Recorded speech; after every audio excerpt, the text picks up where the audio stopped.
Hello, everyone, and happy holidays. Welcome to the iBUG Cafe. This is episode 91, and today is December 11th, 2022. I'm your host, Sree, and today's topic, we're going to cover some of the new features on iOS 16. And now it's time for me to introduce a new nickname, Mistress of the Mute, our very own Sandhya Rao, who's going to tell us what's going on at iBUG today this week. All right, welcome. Thank you, Sree. We have lots of good stuff happening this week. It's a pretty busy week, and so let's get started. For the next 2 hours, we're going to be doing iBUG Cafe. Then on Monday night, from all times that I mentioned are central and everything is on Zoom unless specified otherwise. Monday, iBUG Buzz from 7 to 9, all things relating to your iOS, peripherals, applications on your iPhone and iPad and Apple Watch and all that good stuff. So come for that. Then on Tuesday, it is Mini Buzz on Clubhouse from 5 to 6. The same theme, but only for 1 hour. Then on Thursday, we have Trekkie Talk from 8 to 9:30, talking about Next Generation Season 5, Episodes 18 and 19. Then the movie, iBUG Night at the Virtual Movies, will be a very fun movie. We don't know what it is, but we can find out on Monday night if you want to come. And we will have that movie at 8 p.m., 7:30 social time, and then discussion to follow. Then on Saturday, we have iBUG Apple Workshop from 2 to 4. Lots of good stuff. A little bit of a holiday spirit to that event, so we hope that you will come and have some fun. Then we have a little announcement. So the movie night for right before New Year's Eve, we are going to, we normally have our movies on Friday night, but in light of New Year's Eve, we're going to have our Friday night movie on Saturday. All right, so we can come and spend the New Year's Eve with iBUG. All right, so with that, let's see, social media. We have a website, ibugtoday.org. Then we have a Twitter account, is at iBugToday, facebook.com/group/iBugToday. And then we also have a fan page. Just look for iBug Today and definitely like us on Facebook. And then we have an email if you'd like to correspond with us that way. It's ibugtoday@gmail.com. You can review all of our training sessions in multiple ways. We have it available on our website under the podcast tab. You can listen to us on the YouTube channel, or you can also listen with your smart speaker using your favorite podcasting app. So lots of ways to go back and review what we are talking about. And with that, I will hand it back to Sree. Sree, it's all yours. All right, thank you, Mistress of the Mute. That's going to be catchy. And definitely check out iBUG Today. All right, so now it's time for us to go ahead and get ourselves introduced. So today's icebreaker question is very simple. It is, are you running iOS 16? And just say yes or no. So we're going to go around, introduce yourself, tell me your name and where you're calling from. And if this is your first time here at iBUG Today, please let me know so I can make sure I reach out to you and get find out how you joined us. So let's go around and introduce yourselves. Elisa and Porter, yes. Okay, hey, welcome, Elisa. Terry from Arlington Heights, Illinois, no. Okay, welcome. Denise Brown, Philadelphia, Pennsylvania, yes. All right, welcome. Rachel Schreiman, Fairfax, Virginia, yes. Hi, welcome, Rachel. Hi, Sree. And Rachel, are you new, or is this your first time here at iBUG? Or I think it might be my first time. I don't remember. Maybe I've done it once before. But and Rachel, how did you hear about iBUG Today? Well, from you, of course. All right, well, welcome. All Thanks. right, who else is here? Jerry in Austin, yes. All right, welcome, Gary. Dan, Southern California, no. Oh, welcome, Dan. Kim, Indiana. No, not yet. All right. Well, welcome, Kim. All right. Oh, and I'm a first timer. And how did you hear about us, Kim? I heard about you from ACB. Yeah, Herbie Allen. All right. Well, welcome. Thank you. Mary Linda from Georgia, and yes. All right. Welcome. Claudia Houston, yes. All right. Well, quiet. All right. Who else? Sharon, Texas, yes. Hi, Greg, and welcome, Sharon. Sharon, yeah, and no. Okay, welcome. Thanks. Roy, Linda from Fort Worth, Texas. and I'm a yes. All right, welcome, Roy. I'm sorry, I didn't quite catch the next one. Who was that? Linda from Texas, yes. All right, welcome, Linda.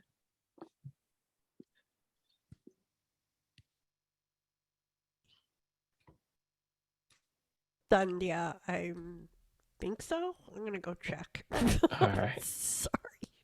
That's okay. Okay. Anyone Eva, else? Missouri City, yes. All right, welcome. Michael and Sandy. Yes. Michael, yes. Okay, all right. And who was it, Sandy? Sandy Henry from Georgia, and I think it's no. No, and Sandy, have you And I- been here before? No. You're asking yes or no, and I think I'm saying no. Okay. And your first time here at the cafe? I think I was here one of your last programs, but I was having such a time trying to get connected that I just couldn't quite figure it out, so I thought I'd try again. All right, well, welcome. Thank you. Ronnie from Virginia. Yes, welcome. Is this your first time at the cafe? Yes. And how did you hear about us? From Vienna, the group. From the Vienna VIP? Meeting. Yeah, they informed us, emailed us. All right, well, meeting welcome. here. Thank you. Right. Anyone else? Julie from California, and yes. Welcome.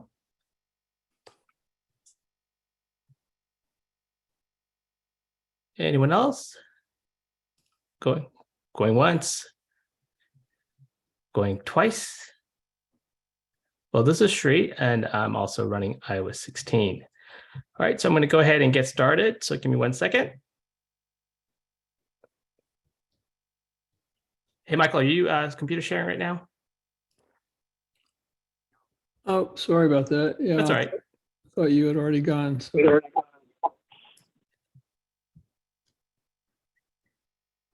Should be clear now. Okay, great, thanks.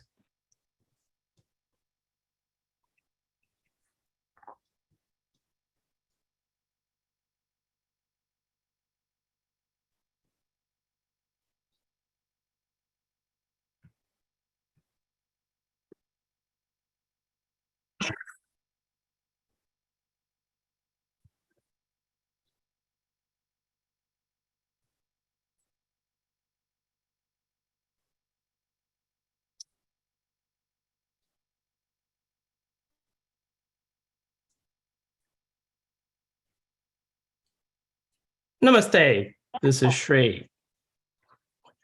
Today, I'm joined on the stage with my co-presenter, Marian Wagruber. So today, it is not about if Annie is okay, but rather, is your iPhone okay? Well, that really depends on if you have an iPhone 7 or older, or if you have a iPhone SE first gen. Well, then unfortunately, your phone is not going to be okay because you won't be able to run iOS 16. But if you do have an iPhone 8 Plus, or I'm sorry, an iPhone 8 or newer, or an SE second gen, well, then you'll be able to run iOS 16. So that doesn't necessarily mean that every device that you have will run all the features of iOS 16, especially if you have some of the older devices. Unfortunately, due to hardware due to hardware issues, you may not get all the new features of iOS 16. And also, just keep in mind, there was a lot of new features that came available with iOS 16. And because we have some limited time here, we're not going to be able to cover all the new features of iOS 16, but we'll cover some of the main ones. So with that said, I'm going to tell Sandhya, make sure you have your tea ready, and Michael, get cozy with your red silk pajamas. And the rest of you, I'm going to ask you to stick around because I'm going to be giving out a $25 Amazon gift card at the end. So you have to be here at the end, and then I will give you that gift card. So with that said, I'm going to go ahead and stop my screen sharing, and then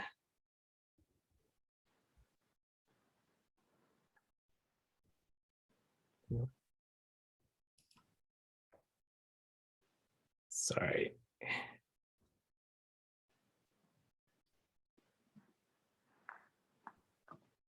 Sorry, I'm just trying to turn my quick.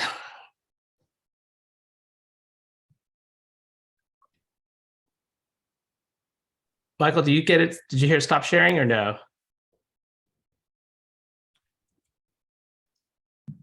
Yeah, I Yeah. should. Okay, so, I should have control now. okay, we'll go ahead and start with our presentation. Are we gonna let Marian do any kind of intro or anything, or? She said she's okay if we just go ahead and start the presentation. All right.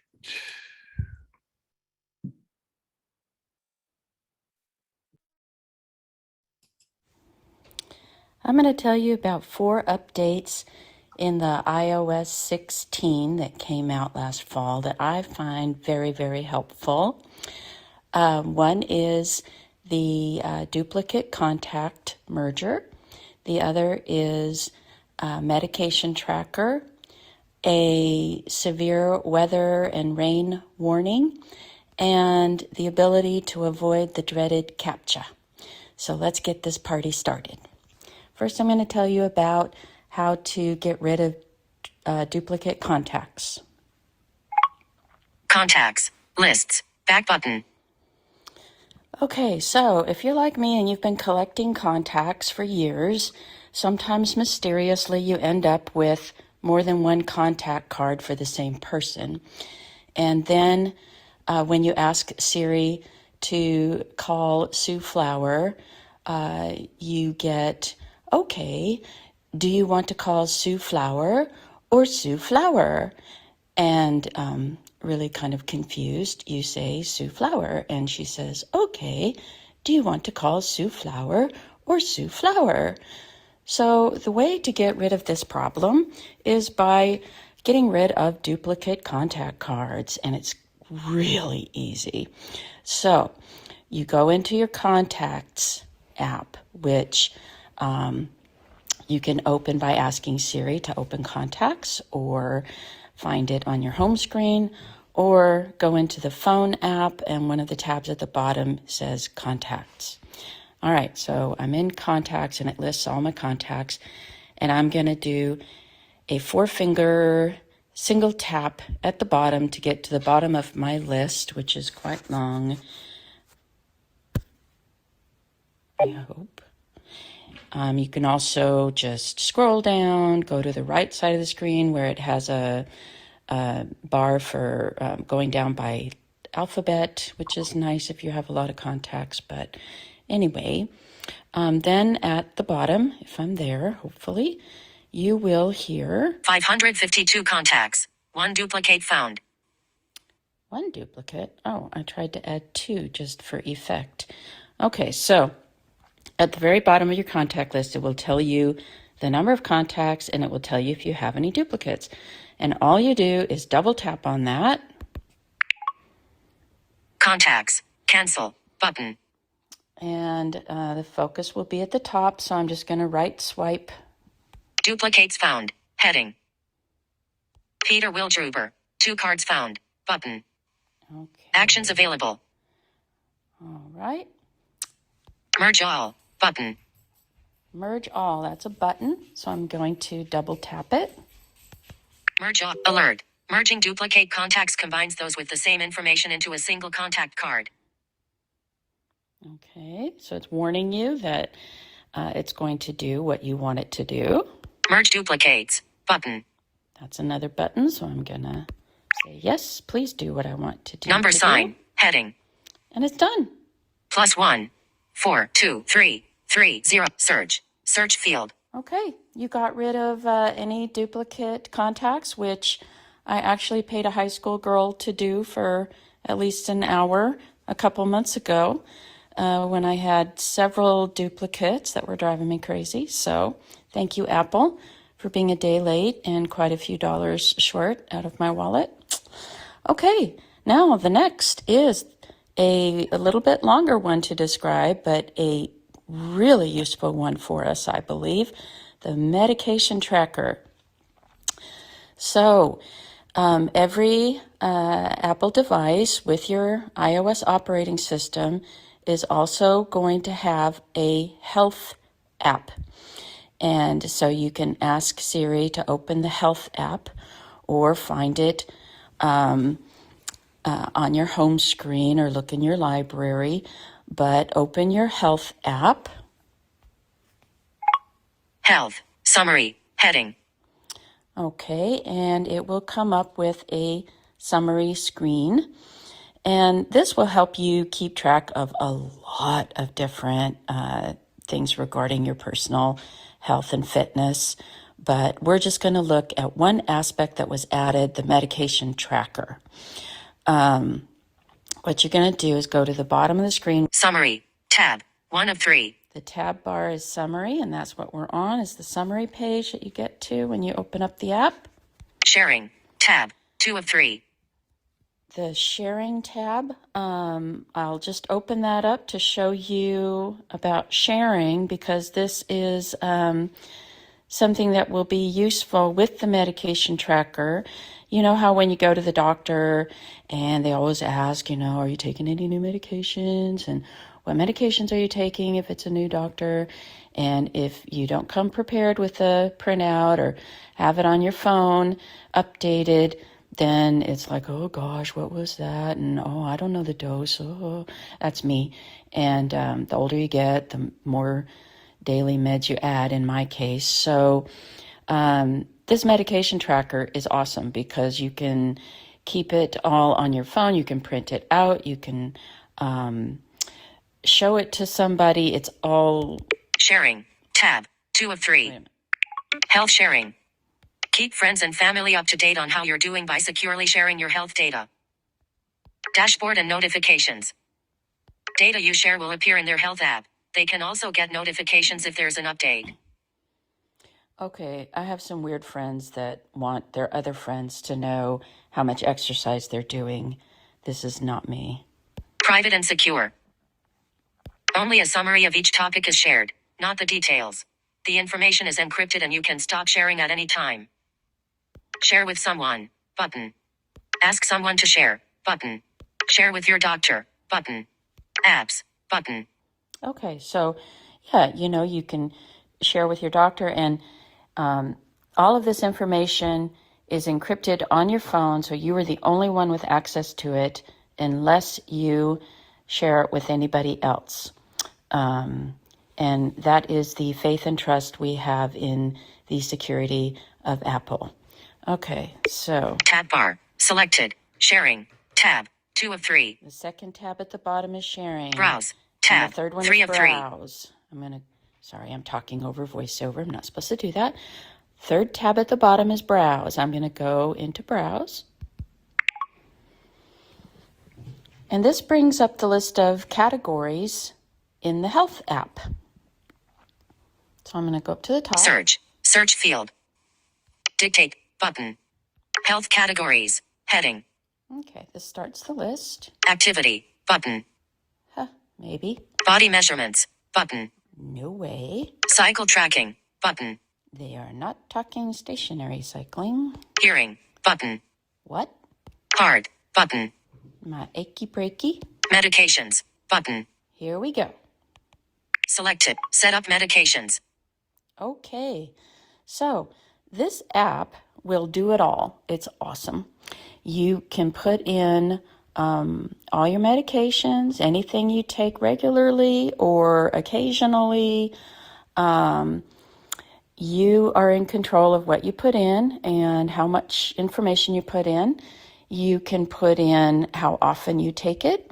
It can give you alerts when you need to take it, if you put in the time.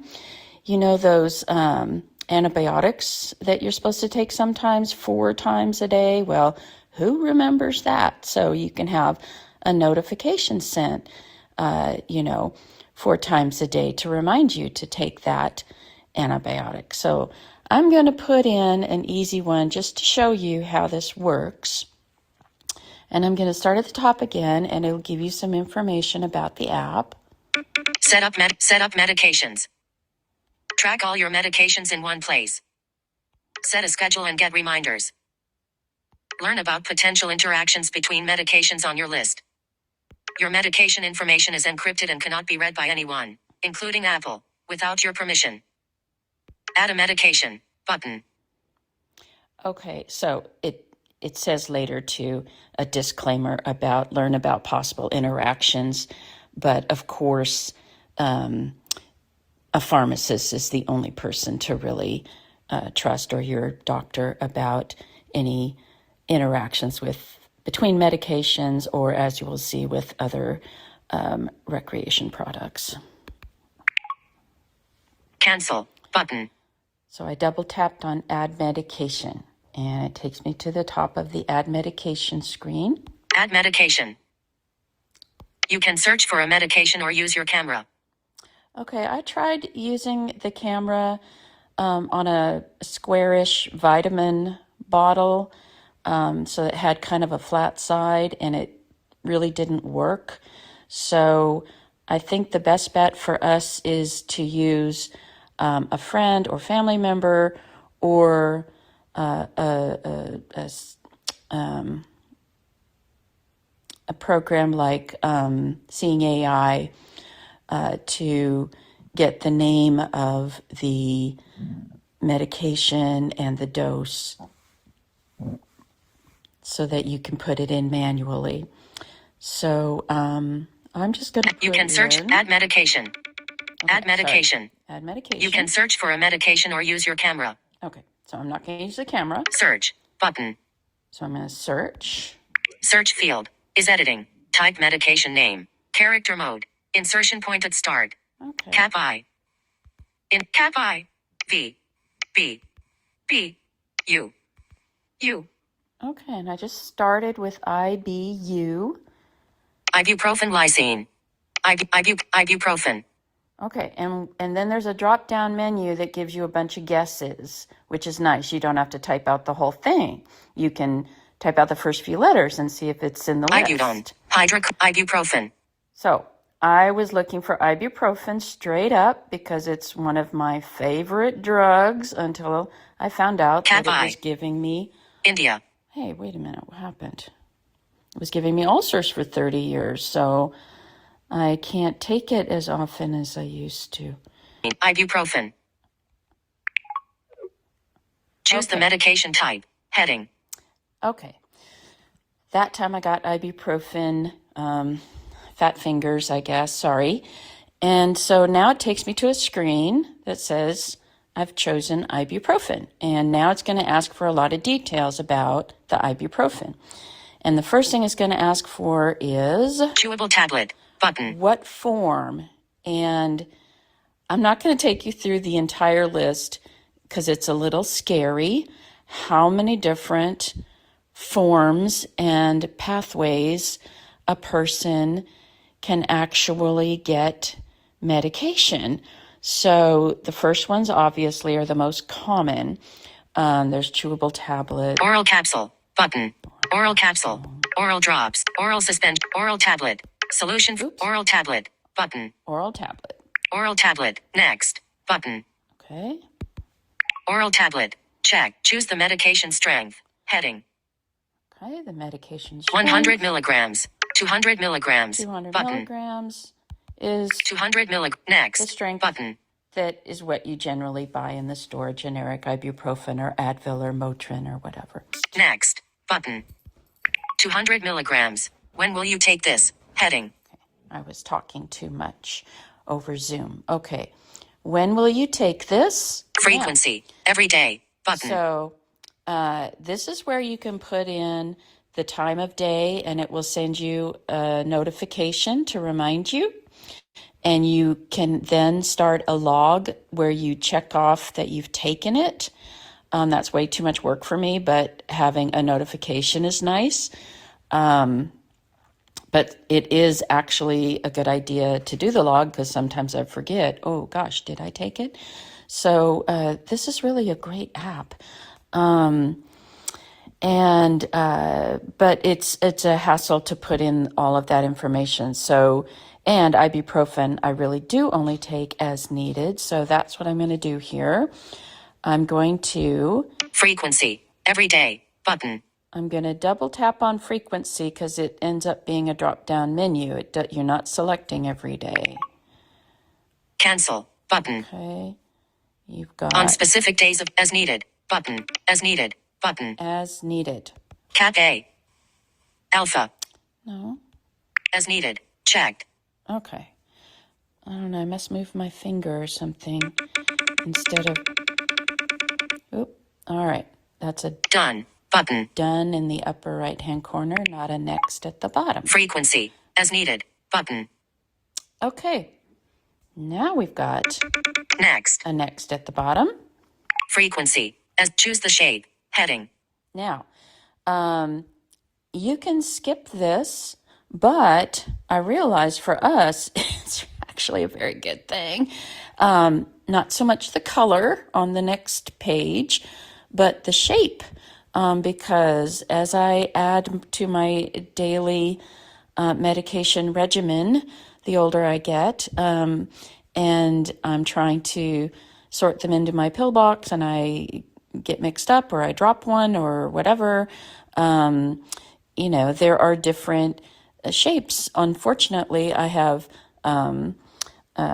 2 capsules and 2 oval, so that doesn't really help. But if you have a round and an oval, then you can identify which medication it is by putting in here a round pill, an oval pill, a capsule.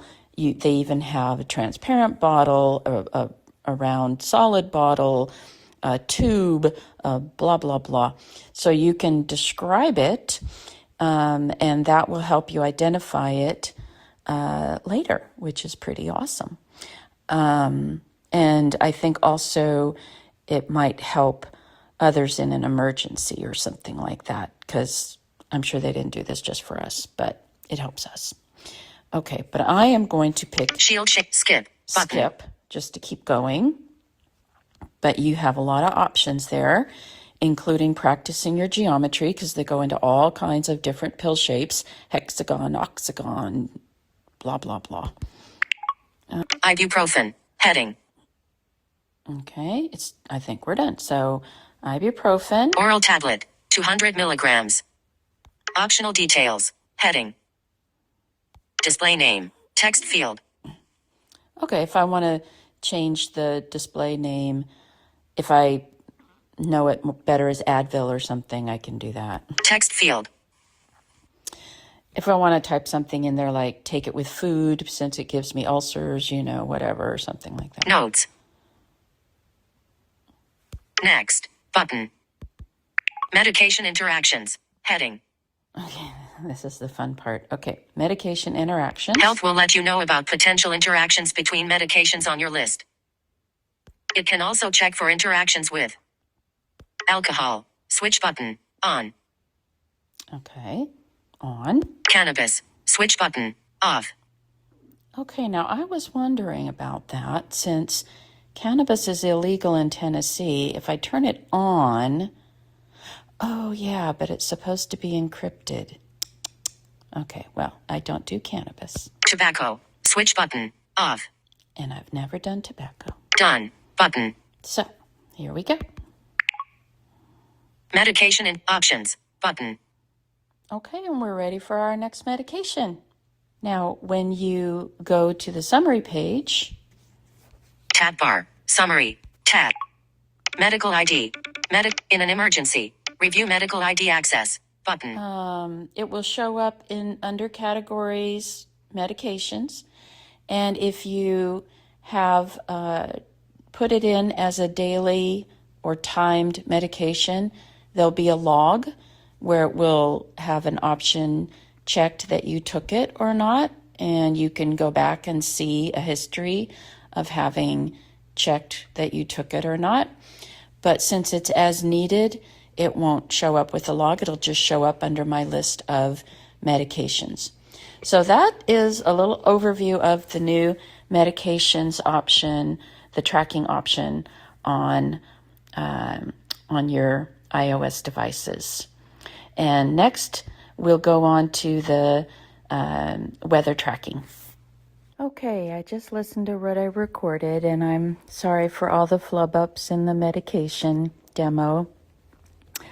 I'm on a tight deadline, and I have to say to the person who shall remain nameless that, yes, I know there's no such thing as an oxygon. Moving on. The next two options I'll demo are very quick, but I think very helpful. The first is in the weather app, and because we are often outdoors walking, waiting for buses, I think this one can be very helpful. It is in the weather app that comes with your iPhone, iPad, and will send you a notification when there's a severe weather alert. It will also send you a notification when rain is predicted in the next hour. So it's easy to set up. Let's go to the weather app. Weather. Oak Ridge. 53 degrees. Cloudy. High 61 degrees. Low 49 degrees. Okay, it's been raining all week here, so don't need that notification. But if you go to the main page, just open the weather app, ask Siri or find it on your home screen. It's right at the top of mine. And then in the bottom right-hand corner on the toolbar, there's the location list, and double tap on Toolbar. that. Location list. Button. Weather. More. Button. Pop-up button.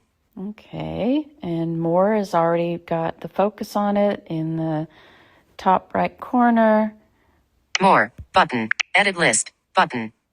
This has some more options for Fahrenheit, Celsius, things like Selected. that. Fahrenheit. Celsius. Notifications. Button. And it has notifications. Notifications. Heading. Okay, now if you don't have notifications turned on for the weather app, it will ask you if you want the weather app to send you notifications, and you have to pick allow. So I had to do that because I normally don't like to get a lot of notifications. And then you also, in order for this to work, have to allow the weather app to know where you are, and so have location service set up at all times. Unless you want to have it just when the weather app is open, and then leave it open when you want to know a notification of upcoming bad weather. That's a personal choice about how you feel about apps knowing where you are and the security of that information. So how badly you want to be notified about upcoming bad weather versus the security of your location being tracked. Okay, so those questions will be asked when you open this up, and I already answered those, and so we'll go through the options here.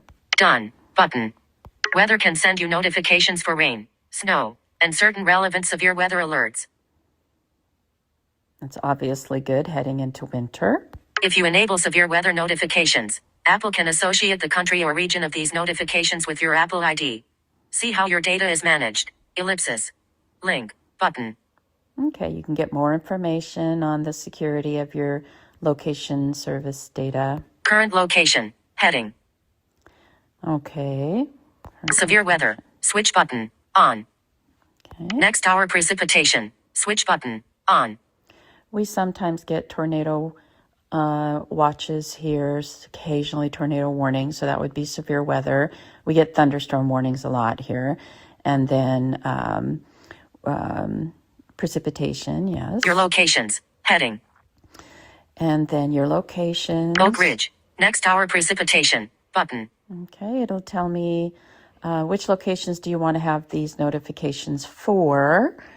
Vienna. Off. Button. Houston. Off. Button. No. So I just want it for my current location, which is Oak Ridge, where I am right now. Okay, and that's it. Easy peasy. Then you go up to Done. Button. Done. And you're all More. set. Button. Pop-up button. Okay. The last thing I'm going to show you is the best I saved for last. I don't know how many of you have had to battle at websites with captcha. And if that means anything to you, then you will be very happy to know there's finally a permanent workaround.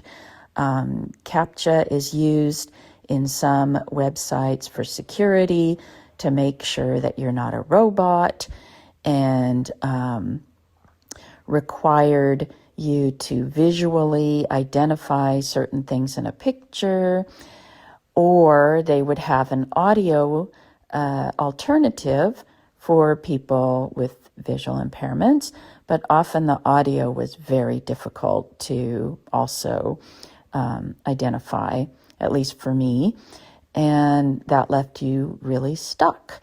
So now Apple has a way to change a setting in your Apple ID, and it will just automatically verify your Apple ID that you're using your phone and you're not a robot and you're a real person with a real Apple ID, and you won't have to worry about the captchas anymore.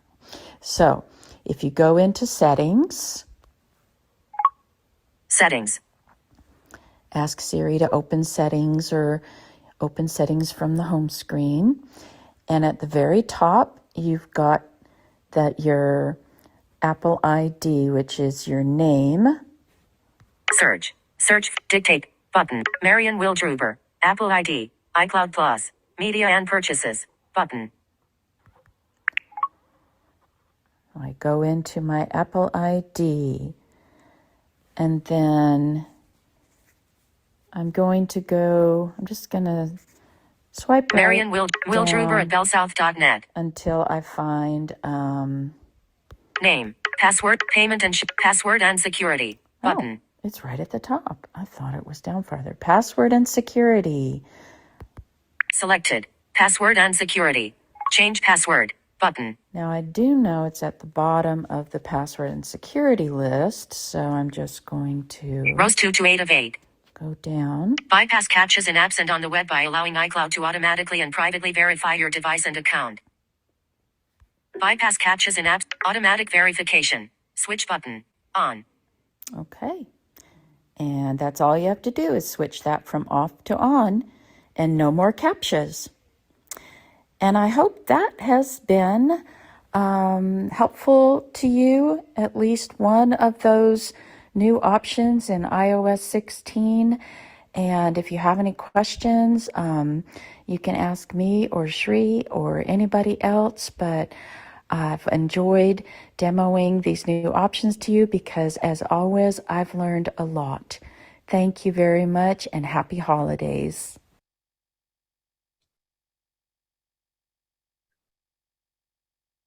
All right, Marian, thank you very much. So what we're going to do now is open it up for questions or comments. And the way it's going to work is you're going to go ahead and unmute. Please state your name. I'll call upon you, and then you can ask your question or make your comment. So Sandhya, can you just make sure we've unmuted everyone? All set. All right. Anybody have any questions? We covered some really important apps there. This is Dee. Yeah, go ahead, Dee. Okay, Marian, great demo. I have Thank to ask you though, I heard you say, but I honestly don't remember. Okay, once we run into this captcha, I know, okay, I got how to set it up and everything.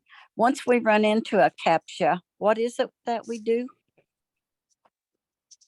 Well, my assumption, and I don't run into them very often, so I'm assuming this works, is that once you have set it up in settings, that your iPhone will automatically verify you so that you don't have to do anything when you get to a captcha, that your phone is going to authenticate you, just that you're using your phone, that you're not a robot.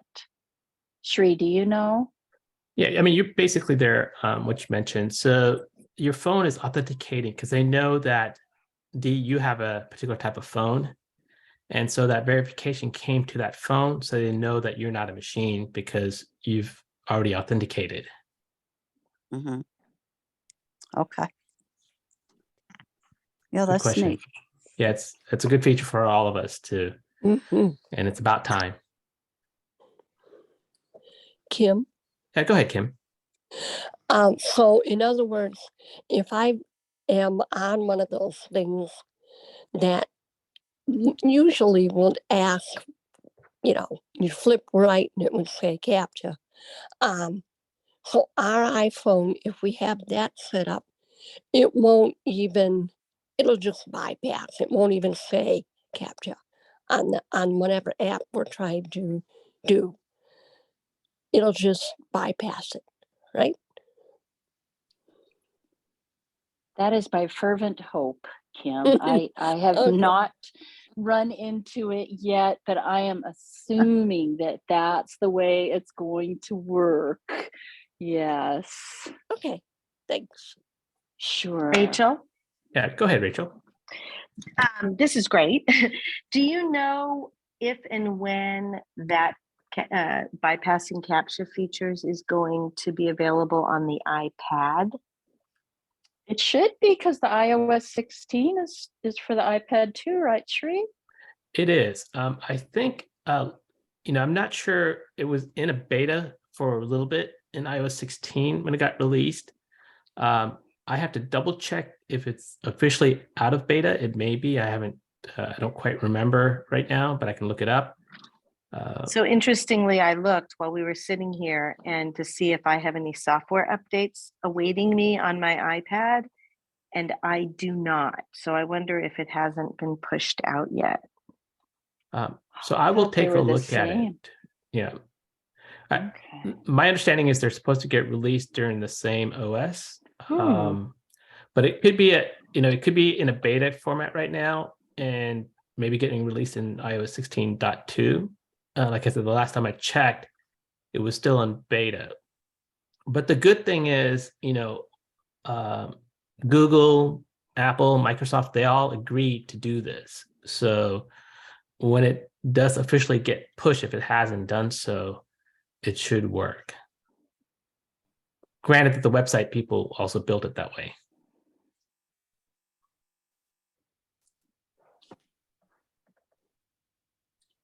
This is Sonia. Yeah, go ahead, Sonia. I'm just love the medication feature because I think it'd be great for my parents are older, so we'd be able to. But you share the information, but nobody can alter it, right? They can just see it. That's my understanding. Yeah. Okay. But I can't say for sure. All right, but I'm yeah. gonna test it out. Okay. Okay. Thanks. Sure. Great demo. Thank you.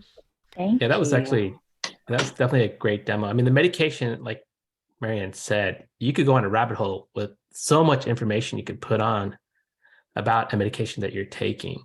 So it's you can put a lot of detailed information in there. Yeah. This is Sonia. Yeah. What other avenues were you talking about in your demonstration? Well, when I had foster kids, we learned about the 5 R's for medication. Right person, right dose, right medication, right path, right route.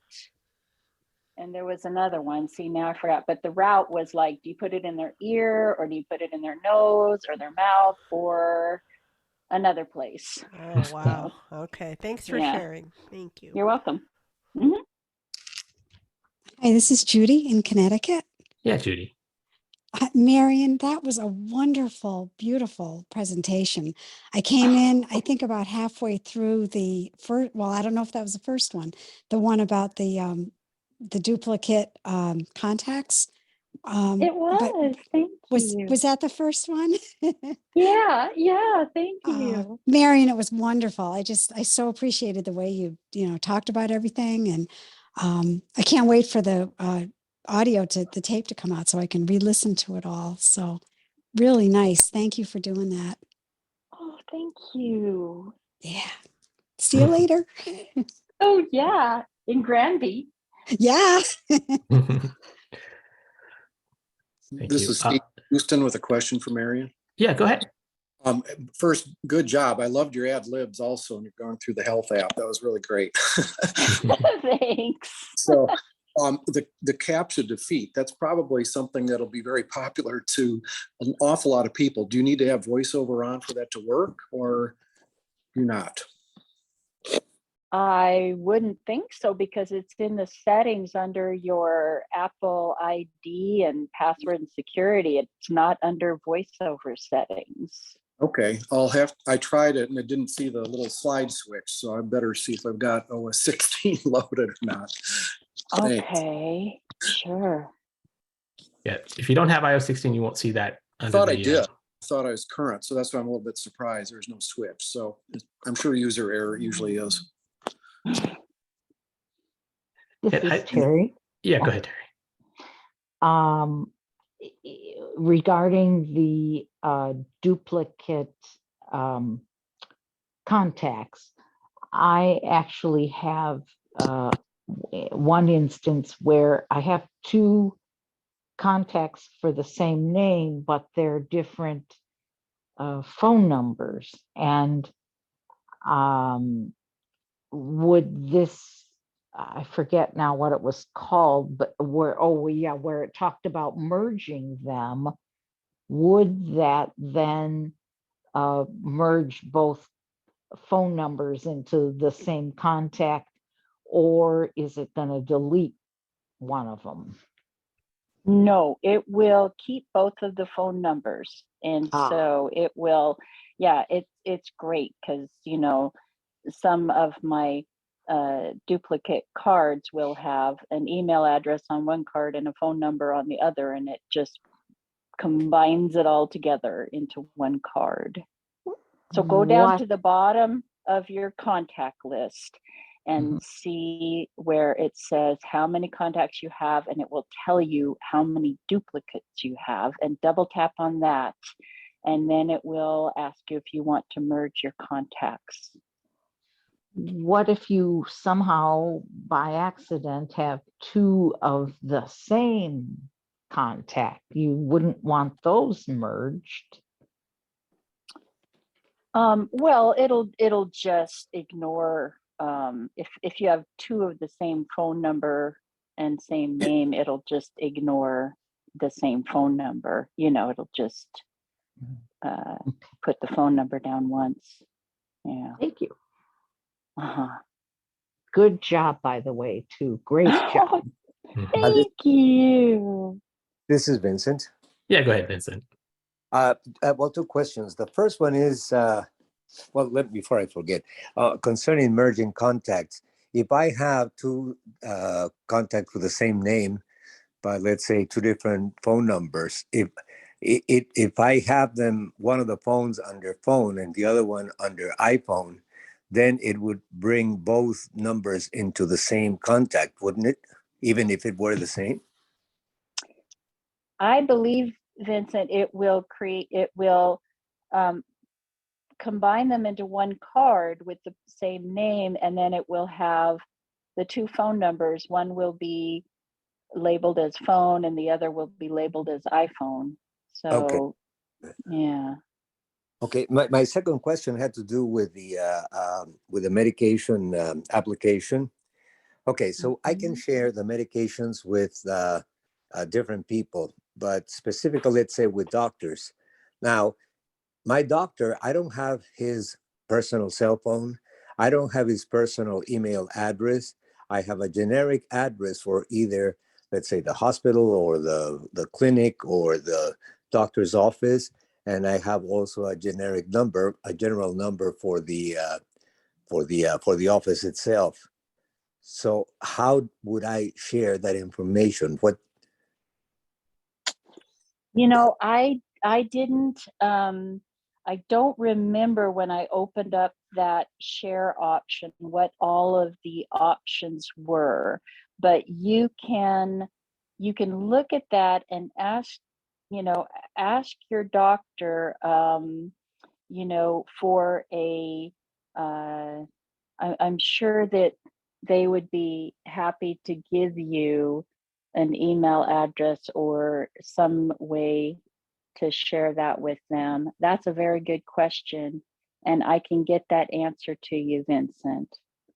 Okay, because normally with many, unfortunately or fortunately, with modern, with updates in technology, what is happening is that a lot of doctors are joining consortia, and now there are several of them that use the services of a company that does nothing but websites and applications, and it prepares also the billing and the like, but really has no direct, other than capturing that information. Uh, uh, well, I don't know. I guess it's a matter, like you said, of finding out, because it may be there that the medication would be entered, and then the doctors would be able to see it. And the one nice thing is, you can export it as a PDF, or you can, export it as a file or something, so that they Right. can at least enter the data the way they want to or need to. But you don't have to tell it to them, or you have it in one place. Right. Yeah, because the issue that I've been having is that I have it, I reported it, let's say, to the website, but every time I go to the doctors, it's either incomplete or an update hasn't happened. So I know that a lot of these services, they have started sprouting, more often within the last year, maybe less than that or so, and more people are adopting them because I guess it's a way to minimize their costs at the expense of customer service, of course. That's us. So that's why I was curious, but I will check. Thank you very much. Making us more responsible for the reporting and recording and everything. But so this, I see this as an app from Apple, probably more for our own personal use and maybe sharing with family and things like that. And you can share it with your doctor, but yeah, the medical field will have their own system, and how that will merge might be difficult. And that'll have to be the last question, Sree, for Marian. All right. Hey, All right. Great Thank job. you. Thank you. I have to go now. Marian. Thank you. That Definitely was learned a worth lot. it. Thank you. Thank you. Bye-bye. All right, so I'm going to go ahead and start my part of the presentation. Michael, if you can go ahead and start mine. I'm going to be covering the Mail app, the Message app, the Photos app, and finally the Maps app. first thing I'm going to cover is the Mail app. I'm sure everyone has heard that sound before. That is the sound when an email is sent. But that can also be the sound of inevitability, especially when I wanted to send an email to Sonia, but I accidentally sent it to Michael, making a joke about his red silk pajamas. Prior to iOS 16, once I sent an email, I had no recourse to recall it. But with iOS 16, I have the ability to recall an email. So let's take a look at how that works. The first thing I need to do is make a change in the settings for the mail for undo sent delay. I'm going to go ahead and ask Siri to open settings.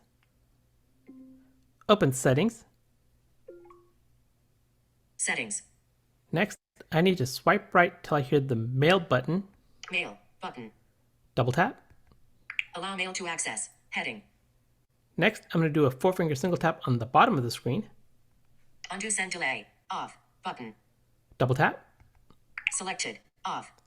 By default, it's set to off. I'm going to swipe right and let VoiceOver read what's on the screen. 10 seconds. 20 seconds. And finally, 30 seconds. double tap. Selected. 30 seconds. So for me, I've selected 30 seconds. That means I now have up to 30 seconds to recall an email that I sent. So now let's take a look at how this works. It's time for me to send an email. I'm going to go ahead and ask Siri to open the Mail app. Open Mail. Mailboxes. Back button. I'm going to do a 4-finger single tap on the bottom of the screen. Drafts. 8 drafts in progress. Button. Swipe left. Toolbar. Compose. Button. Double tap. 2. Text field. 2. Text field. Is editing. Character mode. Insertion point at start. Now to save some time, I've already composed this new email and it's ready to be sent. I made a mistake intentionally in the subject line. It says, Hi there, Tree. Heading. okay, it says, hi there, Tree. I meant to say, hi there, Sree, but you know, it rhymes, but that's okay. I'm going to go ahead and swipe right. Send. Button. Double tap. Mailboxes. Back button. Now I have 30 seconds to recall this message. I'm going to do a 4-finger single tap on the bottom of the screen. Drafts. 8 drafts in progress. Button. Swipe left. Toolbar. Compose. Button. And swipe left one more time. Undo send. Button. Double tap on undo send. Cancel. Button. Minimize draft. Button. Now if I swipe right, Cancel. Button. I land on the cancel button. And if I double tap on cancel, it's going to delete this particular email. And if I swipe right again, Hi there, Tree. Heading. okay, I can go into that email and make my correction. So I'm going to go make my correction and I'll be right back. Now that I've made the correction, I'm going to go ahead and swipe right to get to the headings. Hi there, Sree. Heading. Okay, so the subject line has been changed and it's got the right verbiage in there. And I'm ready to send it by swiping right. Send. Button. Double tap. Mailboxes. Back button. And that is how I can send a message, and then if I need to, I can recall that message. The next thing I want to take a look at is the ability for me to send an email at a later date and time. And to save some time, I've already composed another email. I'm going to do a touch and explore till I get to the heading of this particular email. Sending out an email with a scheduled date and time in the future. Heading. Swipe right. Send. Button. If I double tap on this, it's going to send the email right away. But instead, I have two options here. I can do a 1-finger double tap and hold, or do a 1-finger triple tap, which is also called a long press. Send now. Button. Okay, now I'm presented with some other options. If I double tap, it's going to send this email right away. Swipe right. Send at 8 a.m. Button. Double tap, and this will send the email tomorrow at 8 a.m. Swipe right. Send later. Button. Okay, this is what I want to take a look at. I'm going to double tap. Saturday, October 1st. Cancel. Button. Now I'm going to have the ability to send this particular email at a scheduled date and time. So let's take a look at how this works. The next thing I want to do is swipe right till I hear the month button adjustable. In this case, it's October. Month. October 2022. Button. Adjustable. Okay, it says it's adjustable. That means I have a calendar that's available to me. I'm going to go ahead and swipe right till I hear October 28th, which is a Friday. Friday, October 28th. Double tap. Selected. Friday, October 28th. Next thing I need to do is do a touch and explore till I get to the time. This is located prior to the month button adjustable. 12:09 a.m. Button. Collapsed. Double tap. 12:09 a.m. Expanded. Swipe right. 12 o'clock. Picker item. Adjustable. 12 of 12. Now I can flick up or flick down to change the time. I'm going to go ahead and flick down. 11 o'clock. 11 of 12. Swipe right to get to the minutes. 16 minutes. Picker item. Adjustable. 17 of 60. I'm going to flick down once. 15 minutes. 16 of 60. Swipe right one more time. PM. Picker item. Adjustable. 2 of 2. And this allows me to select the AM or PM. Now I have scheduled this particular email to be sent on October 28th at 11:15 p.m. Now I'm going to do a touch and explore till I hear the done button. Done. Button. Double tap. Mailboxes. Back button. Double tap on the mail back button. Mailboxes. Edit. Button. This brings me to my mailboxes. I can either swipe right or do a touch and explore till I hear send later folder. Send later. One unread message. Actions available. Double tap. Selected. Messages. Sree B. Roy. Sending out an email with a scheduled date and time in the future. That is the email that I have scheduled to be sent out on October 28th at 11:15 p.m. And if I don't do anything, that's when the email will be sent. If I want to go ahead and delete this email, all I need to do is flick up or down until I hear delete. Delete. Double tap. Deleted. And now that email has been deleted. Those were the two features that I wanted to cover under the mail. Now it's time for me to take a look at the next app feature.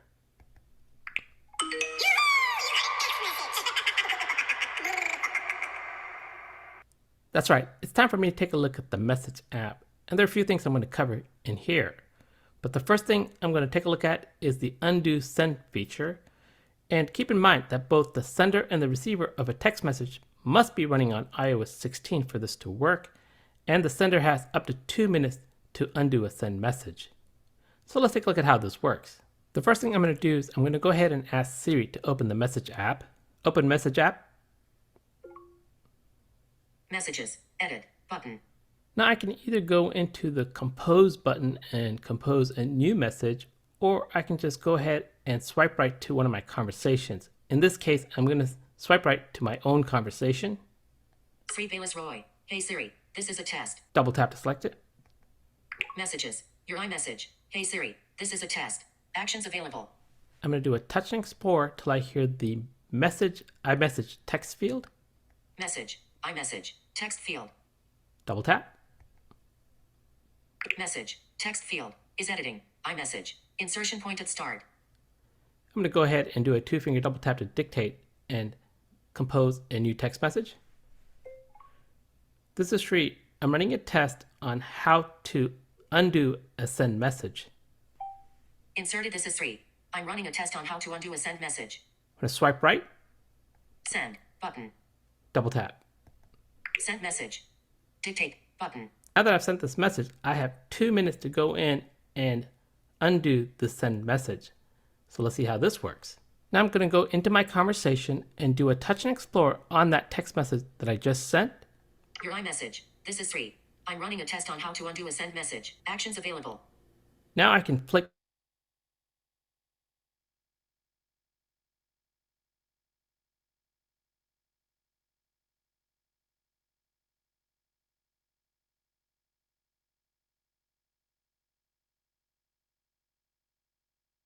button.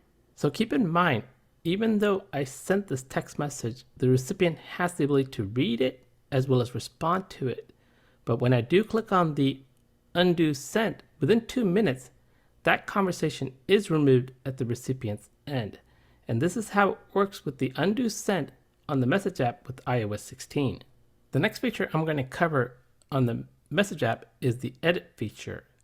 And once again, both parties, the sender and the recipient, needs to be running iOS 16. And in this case, with the edit feature, I'm able to edit it 5 times within 15 minutes. Once again, to save some time, I've already composed a text message I'm going to go ahead and swipe right. Message. Text field. Is editing. This is a review on how to edit a text message running on iOS 16. Insertion point at end. Swipe right. Send. Button. Double tap. Send message. Dictate. Button. Once again, I'm going to go back to that text message and do a touch and explore till I find that particular message that I just sent. Your iMessage. This is a review on how to edit a text message running on iOS 16. Actions available. Now I can either do a one finger double tap and hold or a one finger triple tap, also known as the long press. Reply. Hard. Button. I'm going to go ahead and swipe right until I hear the edit button. Edit. Button. Double tap. Text field. Is editing. This is a review on how to edit a text message running on iOS 16. Insertion point at end. Actions available. And now I have the ability to edit this particular text message. And I can go ahead and swipe right. Cancel edit. Button. Double tap on this to cancel this edit. And if I make any changes, then I can swipe right. Send edit. Button. And double tap. Message. Text field. Is editing. iMessage. Insertion point at start. Finally, let's take a look at what happens to that particular text message if I've edited it 5 times or if it passed the 15-minute threshold. I'm going to do a touch and explore and find that same text message again. Your iMessage. This is a review on how to edit a text message running on iOS 16. Actions available. One finger triple tap. Reply. Hard. Button. I'm going to go ahead and swipe right and let VoiceOver read with all my options that's available to me now. Thumbs up. Button. Thumbs down. Button. Haha. Button. Exclamation mark. Button. Question mark. Button. Reply. Button. Copy. Button. Translate. Button. Speak. Button. More. Button. Camera. Button. Apps. Button. Message. Text field. Is editing. iMessage. Insertion point at start. As you can tell, there is no longer the edit button. And this is what I wanted to cover as it relates to the Message app using the edit feature on iOS 16. The next thing I wanted to cover on the Message app is where to find the deleted conversation. First, I need to go to the main screen on the Message app and then do a 4-finger single tap on the top of the screen. Edit button. This takes me to the edit button. I'm going to double tap. Select messages button. Now I'm going to do a 4-finger single tap on the bottom of the screen. Dismiss context menu button. Swipe left. Show recently deleted button. Double tap. Recently deleted heading. I'm going to either do a touch and explore or swipe right till I find that conversation that I want to recover. 899000. 4 messages, 23 days. Actions available. So it did tell me that I had 23 days until it's going to be permanently deleted. Now I'm going to either flick up or flick down until I hear recover. Recover. Double tap. Alert. Recover 4 messages button. If I double tap on this button, then it'll recover this particular text message. Otherwise, I can swipe right. Cancel button. Double tap, and it'll cancel this request.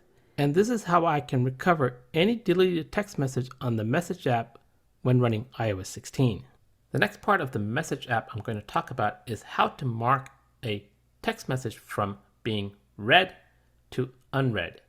I'm going to do a touch and explore till I land on a conversation. Sree Roy. This is my 3rd test. Actions available. I'm going to either flick up or flick down until I hear mark as unread. Mark as unread. Double tap. So now if I do a touch and explore on that conversation. Sree Roy. Unread. This is my 3rd test. Actions available. This now gave me a confirmation that this particular conversation is now unread. And that is how I can mark a text message from being read to unread. One of the new features that became available on iOS 16 with Siri is the ability to automatically bypass the confirmation. Previously, if I dictated a text message and once I'm done, I would get a confirmation from Siri. But with iOS 16, I can bypass this confirmation. So let's see how this works. I'm going to go ahead and ask Siri to open settings. Open settings.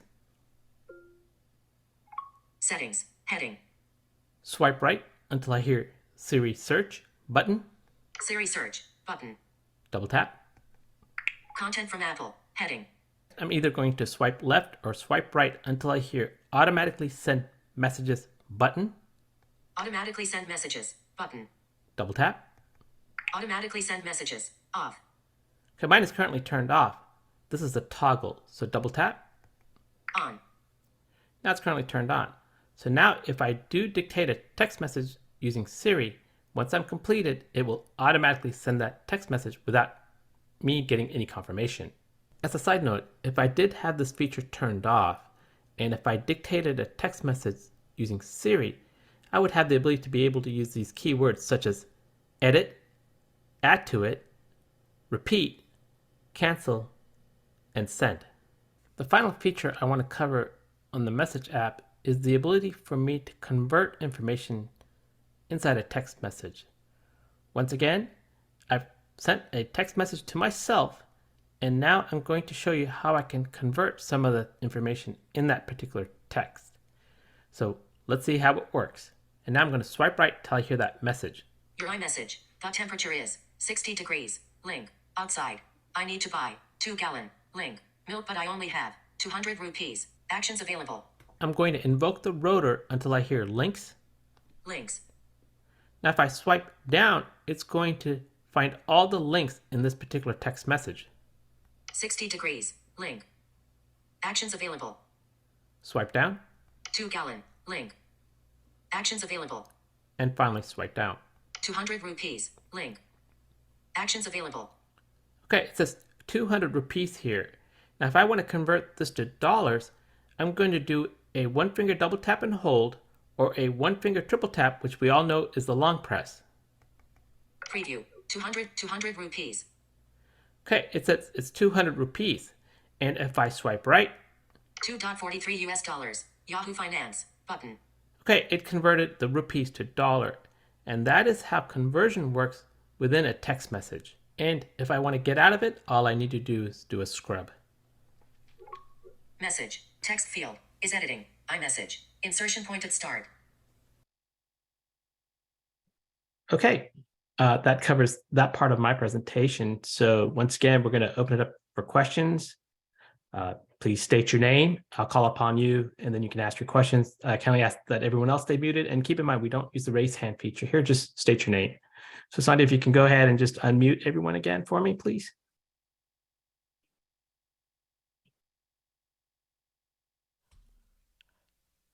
Yes, we're all set. All right, thank you. Any questions? Sharon? Yeah, go ahead, Sharon. And I apologize if you covered this already, but I was a little confused. I know the delete feature on the text is only available if you're both on 16. So how do you know if the other person is? That's a good question. You mean if the other person is running iOS 16? Yeah. I mean, it says iMessage, so they also have an iPhone. But Correct. how do you know if they have 16? You really don't know what version someone else is running. Okay. What will happen is, and if you did accidentally send a text message and they're running iOS 15, they're actually going to see it. But also keep in mind, if I'm running iOS 16 and you're running iOS 16, you sent me a message and I do have my phone right in front of me, I'm going to see that message also. But once you delete it, it will get removed from my side. Okay, but so if I'm on 16 and I delete it, I won't necessarily know that you didn't see it, that it's deleted on your end, right? I'm sorry, say that again. I'm sorry. I said if I have 16, if I'm running on 16, and so I delete the text message, I won't necessarily know it's deleted on your end because I won't know if you have 16. Is that right? That is correct. That is correct. But if they have 16, then it will be deleted. Okay. And then you were saying about deleting like the text, like I'm really bad. I don't delete my text. So you have these long chains. If you delete a text, will all the texts between you and that person go away? That's a good question. I didn't test to see if deleting one aspect of the conversation gets removed, if the whole thing gets removed, if someone else in this call has tried it out, please let me know. To answer your question, I don't know, but I'll be more than happy to figure that out and respond to you on Monday's buzz call if you like. Thank you. I'm sorry to give you extra work. No. That's a good question. It's something that I should have looked into, but I don't want to give you the wrong answer because I don't know for sure. All right. Thank you so much. All right, sure.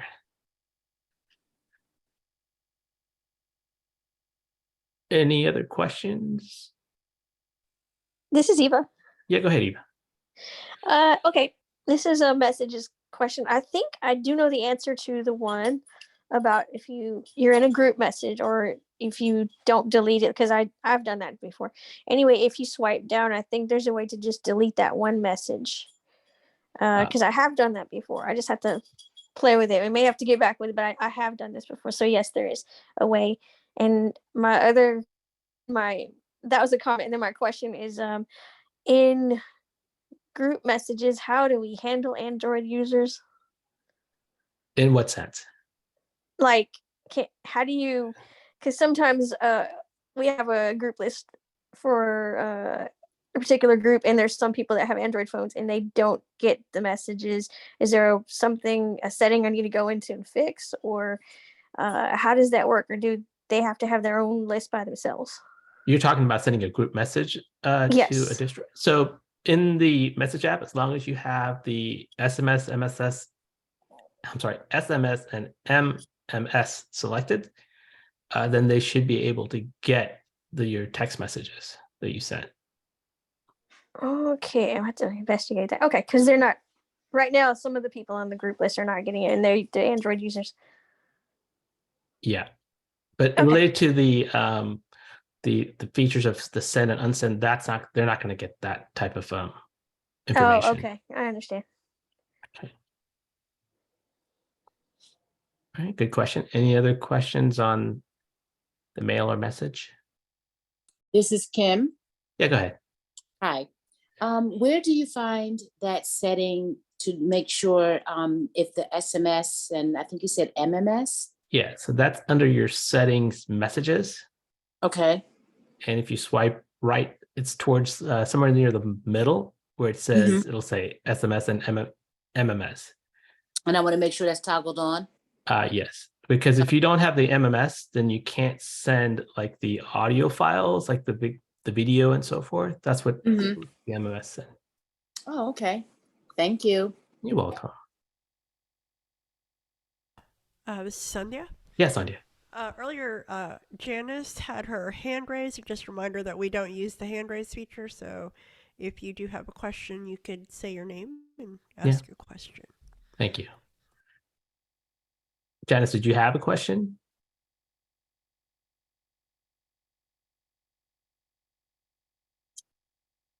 And if you have any questions about what Marian also covered, feel free to ask those also, even though she's not here, but we'll try and answer them.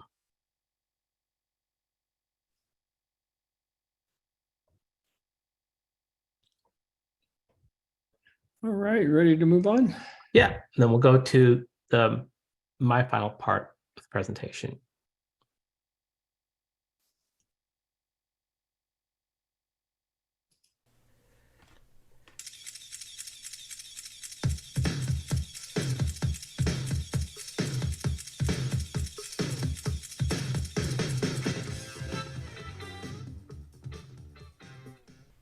The sound of camera shutters. That can only mean it's time for me to take a look at the Photo app and see what new features are available with iOS 16. Here's a helpful hint. If you want to capture the best smile, don't say cheese. Go ahead and say Sree. So let's get started. The first feature I'm going to take a look at is the shared library. And before I can get it set up, I do need to make some configuration. So I need to go into the settings and photo. So I'm going to go ahead and ask Siri to open settings. Open settings. Settings. Swipe right until I hear Photos button. Photos button. Double tap. Allow photos to access. Heading. Swipe right until I hear Shared Library Setup button. Shared library. Setup button. Double tap. iCloud shared photo library. Heading. Swipe right until I hear Get Started button. Get started button. Double tap. Before you get started, heading. Next, I'll be provided with some devices that may or may not have the most current version. It will let you know it needs it. Swipe right until I hear continue anyway button. Continue anyway button. Double tap. Add participants, heading. Swipe right until I hear add participant button. Add participants button. Double tap. Text field is editing. Text field is editing. Character mode. Insertion point at start. In this section is where I can go ahead and search for individuals that are in my contacts that I want to add to the shared photo library. If they're not in my contacts, I can swipe right. Add contact button. Double tap. Lists. Back button. Swipe right until I hear the add button. Add button. If I double tap on this, it allows me to create a brand new contact. Swipe right. Cancel button. Double tap on this and I'll go back to the previous page. Swipe right. Search. Search field. I can also search for individuals that are already in my contacts. I'm going to go ahead and swipe left and go to the cancel button. Cancel button. Double tap. Text field is editing. Rita Roy. Okay, I've added my wife. I'm going to go ahead and swipe left until I hear the add button. Add button. Double tap. Next button. And if I want to add others to the shared photo library, I'll swipe left. Add participants button. Double tap. Text field is editing. Character mode. Insertion point at start. I've added my daughter now. I'm going to go ahead and swipe left. Jasmine Roy. Swipe left until I hear the add button. Add button. Double tap. Next button. Double tap on next. Move photos to the shared library. Heading. Now I'm presented with three options that I can choose from. I'm going to let VoiceOver read what's on the screen by swiping right. All my photos and videos. Choose by people or date. And finally, choose manually. I'm going to go ahead and choose manually. Double tap. Selected. Choose next button. Double tap on the next button. Cancel button. This brings me up to the photo library, but in order for me to complete the setup, I do need to select a photo or video and add it to the photo shared library. Otherwise, I'd have to do the setup all over again. So I'm going to do a touch and explore and find a photo. Live photo, October 20th. More content available. 2 people standing next to each other and posing for a photo. Double tap. Selected. Live photo. Then I'll do a touch and explore till I find the add button, which is located on the top right. Add button. Double tap. Preview the library before sharing. Heading. I'm going to go ahead and swipe right and let VoiceOver read as to the 2 buttons that are available to me. Preview shared library button. Double tap on this and I'll get a preview of the photo or the video that I'm planning to share. Otherwise, I can swipe right. Skip button. I'm going to go ahead and double tap on skip because I don't need to preview it. Invite to the shared library. Heading. Swipe right will provide me the individuals who I've selected to have access to the shared photo library, as well as how many photos or videos that I've selected. Rita Roy and Jasmine Roy will have access to the 1 photo you've added, as well as items you share later. All participants can edit or delete any photos or videos in the shared library. Next, I'm presented with 2 options. Either I can invite via message or I can share the link. I'm going to go ahead and swipe right and let VoiceOver read these 2 options. Invite via messages button. Share link button. I'm going to go ahead and swipe left and select invite via messages. Invite via messages button. Double tap. Invite via messages dimmed. This brings me to the message app and I've created a new text message. Swipe right. Message text field is editing. Hey Rita and Jasmine, with iOS 16.1, now we are able to create a shared photo library. Anytime you take a good photo or video that you find interesting and would be good to share, please add it to this library. Word mode. Insertion point at end. Swipe right. Attached tab. Shared library invitation. Sree wants you to join a shared library in photos. 1 image. Shared library invitation. Actions available. Finally, then swipe right until I hear the send button. Send button. Double tap. Send message. Send. In share from camera. Heading. Now that I set up the shared photo library, I'm going to go into the Photos app and either on the Library tab or in the Albums tab, there are three sections that are available to me now, which are both libraries, personal library, and shared library. I'm going to go into the albums tab because there's some issue with VoiceOver currently on the library tab, but they both should work the same way. I'm going to do a touch and explore until I hear the albums tab. Albums, tab, 3 of 4. Double tap. 4-finger single tap on top of the screen. Add, button. Swipe right until I hear the more button. Albums, heading, more, button. Okay, I'll either hear the more button here or the personal library or the shared library. Double tap. Both libraries, button. Both libraries means that my personal photos and videos as well as my shared photos and videos will be here. Swipe right. Personal library, button. Personal library means that I'll only see my personal photos and videos. Swipe right. Shared library, button. And in the shared library, I'll see only the shared photos and videos. And to get out of this, I'm going to do a touch and explore till I hear the dismiss button. Dismiss context menu, button. Double tap. Add, button. I do want to take a few moments to talk about the PhotoShare library. It is the owner who creates the PhotoShare library. It is also the owner who can add up to 5 participants. The owner and the participants must be running on iOS 16.1 or newer or running Ventura on the Mac. The owner as well as the participant can upload any photos or videos. Also, the owner as well as any of the participants can delete any of the photos or videos on the PhotoShare library.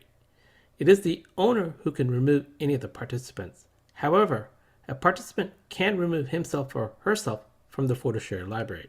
So let's take a look at what happens when a participant is removed either by the owner or by himself or herself. If this occurs within the first 7 days, the participant can retrieve his or her photos or videos. However, if this occurs after 7 days, unfortunately then that participant cannot retrieve his or her photos or videos. It remains in the PhotoShare library. And if a photo does get deleted, it gets moved to the deleted folder. And it stays there for up to 30 days and then it'll get purged. And once it's purged, the owner or any of the participants cannot retrieve that photo or video. It is completely gone. Finally, as it relates to storage space, all photos and videos that reside in the PhotoShare library goes against the owner's iCloud storage space. And with that said, I now have 3 more participants I can add to my PhotoShare library. I think we can all agree that at times it's great to have duplicates of something. For example, a very important document. Or how about duplicate of Sandhya? Maybe. Or maybe not. But I can say one thing. I don't need duplicate photos in my photo album. So let's take a look at how I can remove duplicate photos. I'm going to go ahead and ask Siri to open photos. Open photos. Photos, search, heading. 4-finger single tap on the bottom of the screen. Tab bar, selected, search, tab, 4 of 4. Swipe left once. Albums, tab, 3 of 4. Double tap. Next, I want to do a 3-finger scroll up till I get to the Utilities headings. Utilities, heading. Swipe right until I hear duplicates. Duplicates, 41, button. Okay, it tells me that I have 41 duplicates. I'm going to go ahead and double tap. Photo, February 19th, 2021. 4-finger single tap on top of the screen. Albums, back button. Swipe right. Select, button. Double tap on select. Select, cancel, button. 4-finger single tap on top of the screen. Select all, button. If I double tap on this, it's going to go ahead and select all of the 41 duplicates. So I'm going to double tap. Select all, deselect all, button. If I double tap on this, it's going to deselect what I've selected. Now I'm going to do a 4-finger single tap on the bottom of the screen. Toolbar, more, button. Swipe left. Delete, button. Double tap on this and it's going to delete all the photos or videos that's been selected. Swipe left. Merge, 41, button. Double tap on this and it's going to merge all the duplicate photos and videos. And in my case, I have 41 duplicates. Now it's going to use an algorithm to determine which is the best photo or video in the group and then remove all the other photos or videos. And this is how it works with duplicates running on iOS 16.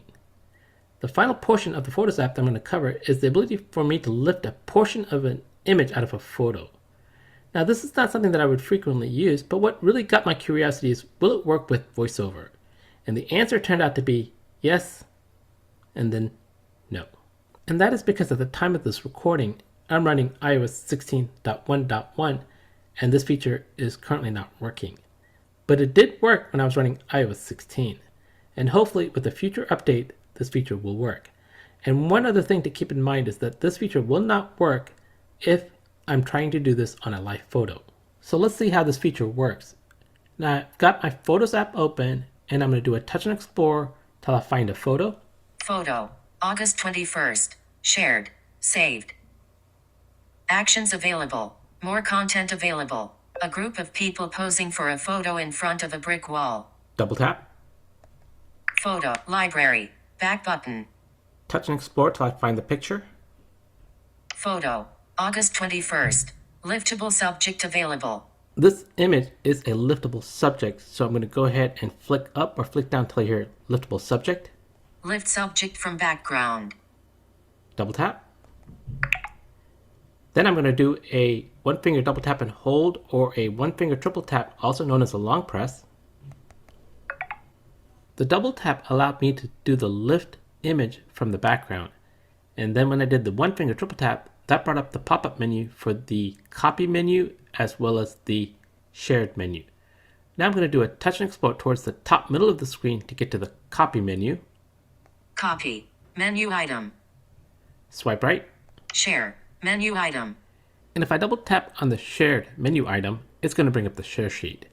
If I swipe left and go to the copy menu item and double tap, then I can copy this particular photo and then be able to paste it in other apps such as the Notes app or the Pages app.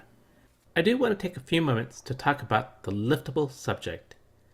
There is a hardware requirement for this feature to work along with running iOS 16, and that hardware is the A12 Bionic chip. So if you have an iPhone SE, 2nd gen or newer, or an iPhone XR or newer, well then this feature will work. And just because this feature is there, it doesn't mean all photos will work with liftable subject. And when it comes to me being in a photo, I know it's going to come out great, because I'll be smiling. Why? Because I'll be saying, Sree! And if for any reason the background in my photo doesn't meet my criteria, then I'll be using the steps that I just mentioned, and I'll lift the subject.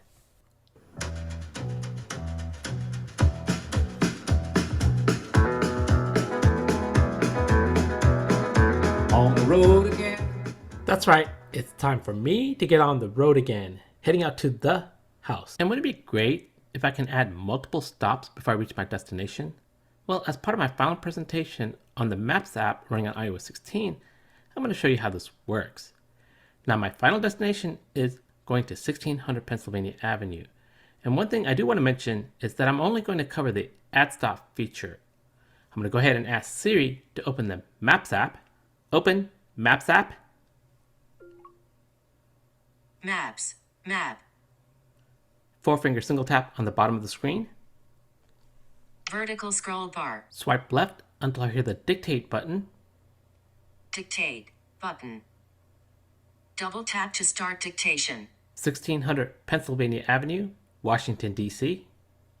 Attack inserted 1600 Pennsylvania Ave, Washington, D.C. Touch and explore till I find the results. Search results. 1600 Pennsylvania Ave NW, 15 miles, Washington, D.C., United States. Double tap. Map, barcode. 4-finger single tap on the bottom of the screen. Add to favorites, button. Swipe left until I hear the Address button. Address, 1600 Pennsylvania Ave NW, Washington, D.C., 20500 United States, button. Double tap. Address. Map, 1000 Tysons. 4-finger single tap on the bottom of the screen will take me to the Go button. Go, button. Double tap on this and it will start my guide to the final destination. Swipe left until I hear Add Stop button. Add stop button. Double tap. Search field. Search field is editing. Search maps. Character mode. Insertion point at start. Swipe right. Dictate button. Double tap. 900 Ohio Street Southwest, Washington, D.C. Inserted 900 Ohio Saint. SW Washington, D.C. Touch and explore till I get the address. 900 Ohio DRSW, Washington, D.C., United States. Double tap. 1000. Card controller, full screen, button. 4-finger single tap on the bottom of the screen takes me to the Go button. Go, button.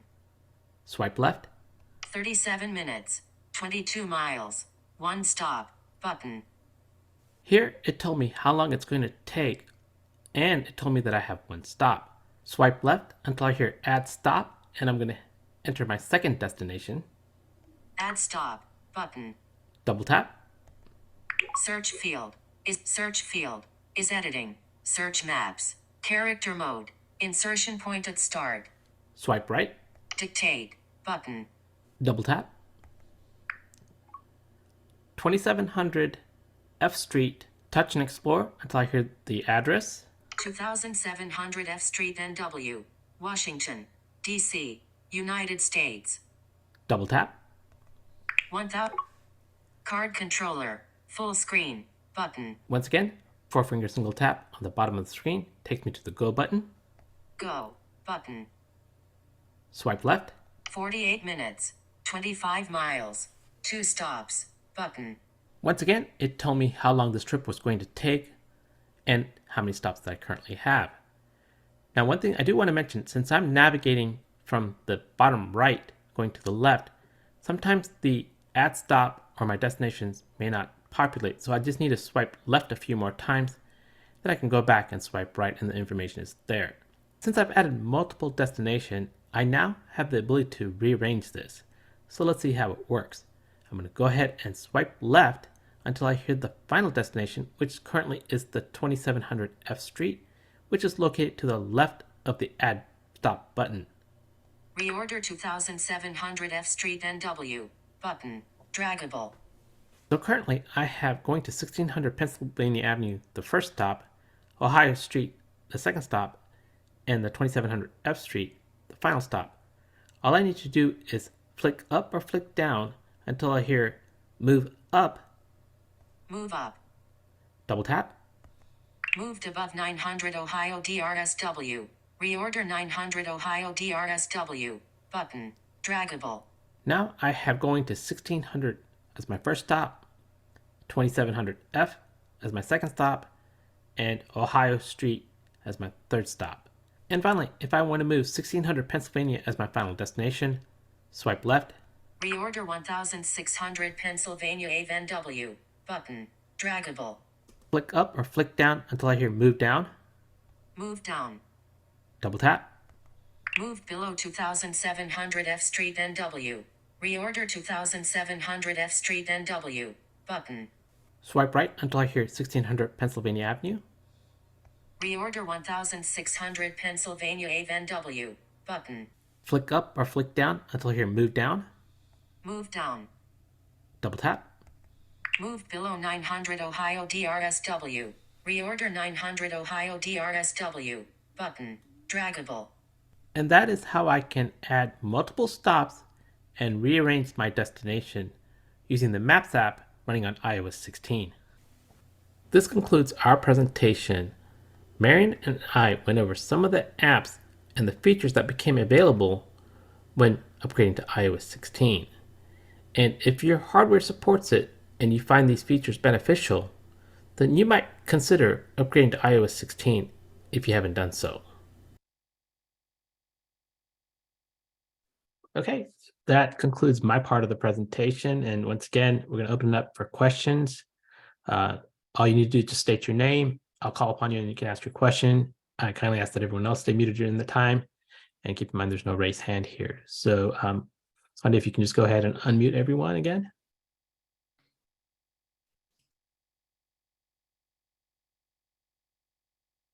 There. Yes. Okay, great. All right. Anyone have any questions? We can ask. You can ask any questions about everything we covered today.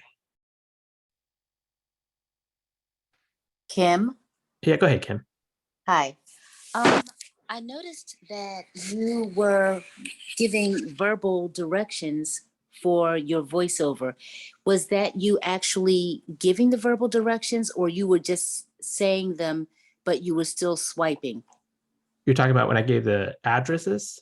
No, just in general, when you would say 3-finger double tap. Yeah, It that's would- it. Sorry, go ahead. I was just going to say it executes those verbal directions, or was it just you just further explaining what you were doing? Those are gestures. So that's actually a 4-finger single tap on the bottom of the screen moves the voiceover focus to the bottom right. Mm-hmm. So these are just gestures, just like a swipe gesture. It's a gesture that we perform on our iPhone. Right. The 4-finger single tap is just, but yes. you're verbally giving them, and that's what I'm just asking. Yes, because, yes. Okay, I'm asking that because I have Power Pro Beats, and one of my concerns was that I'm learning voiceover, but if I'm out in the street, I don't want to pull my phone out. So is there a setting that I have to do, or I just go ahead and just give those commands?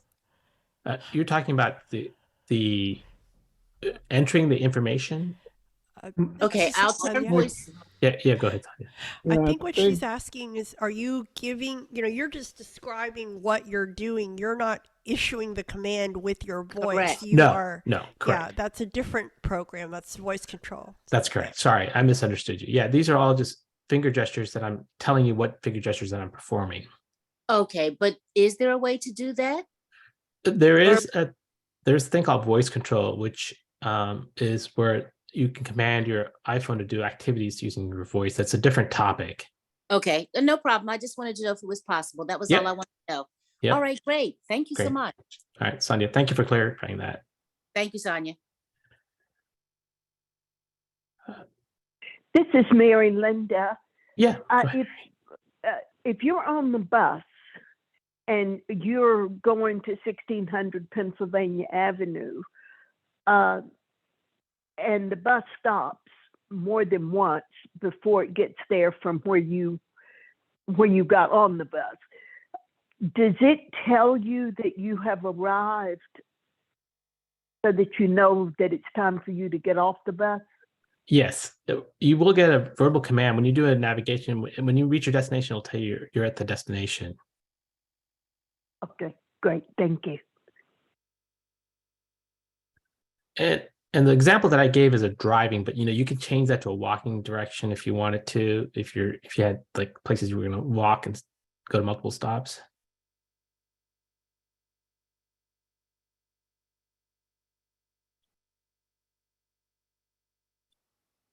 Any other questions?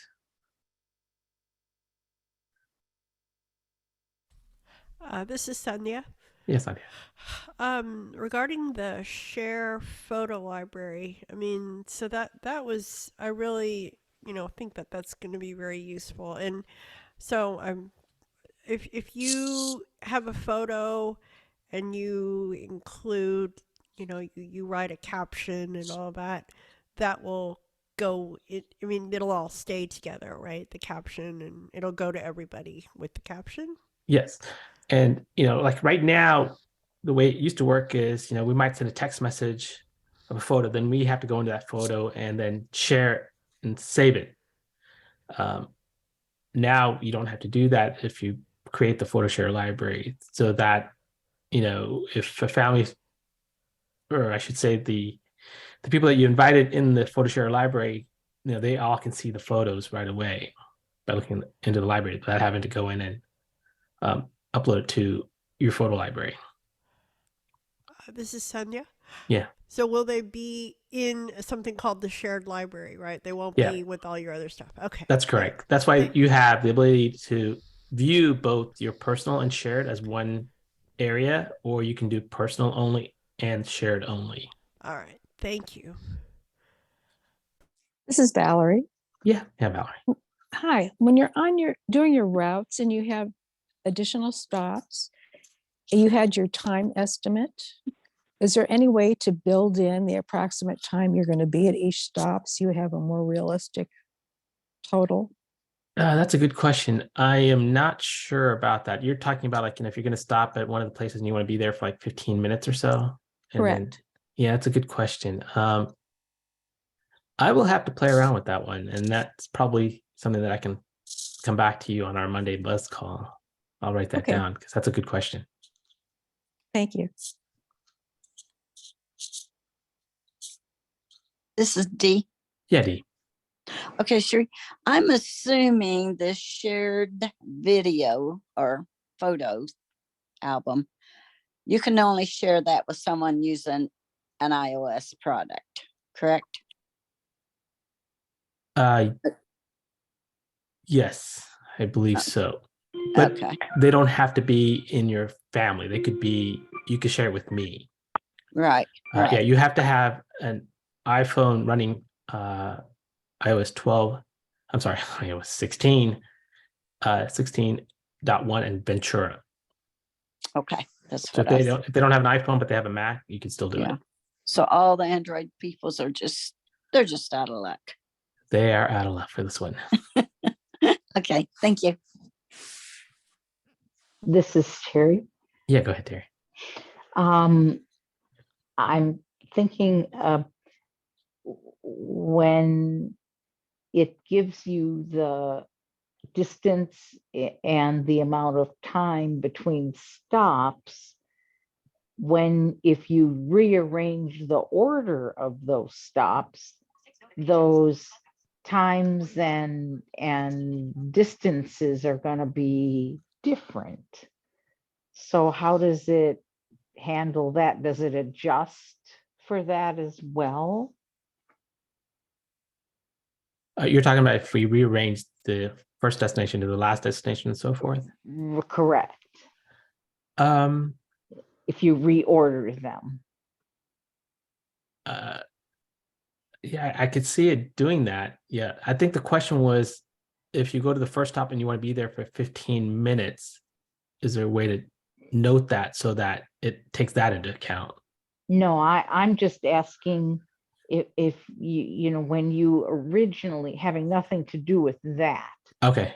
But when you're originally putting the stops in and you add a stop and it tells you the distance from stop A to stop B, and it tells you how much time it's going to take. But now you add a stop C, and now you've decided, yeah, I'm going to move stop A to where stop C was. And so obviously those times and distances now will be different. That's correct. That's correct. Because if I'm going to one distance that's 50 miles and then I change it back and so forth, it's going to change the times.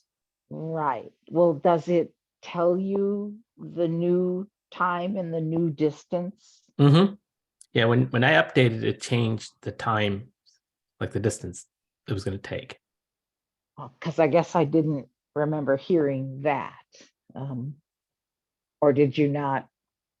It said it. It said the total number of time and number of stops. It changed every time I moved it around. Okay. Somehow I missed that. Okay. Yeah, I didn't do the last one where I changed the 1600 Pennsylvania as my final destination. I didn't go to the go button there, but if I went to the go button and I swiped left, it would have told me the total time there. Yeah, so every time you go to the go button and swipe left, it'll give you that information. All right, thank you.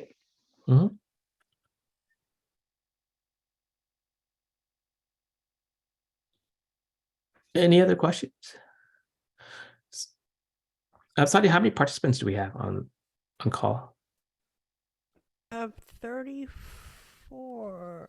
34, yeah. 34. Okay, so I appreciate you guys sticking around, and I appreciate Michael and Sonia for allowing me to do this for this year. So I'm going to be giving a $25 Amazon gift card, and I'm just going to have Sonia have Siri or Alexa pick a random number between 1 and 34, and we'll get this gift card out to you. So, Sandy, if you could just help me out with that. Let's see. Random number between 1 and 34.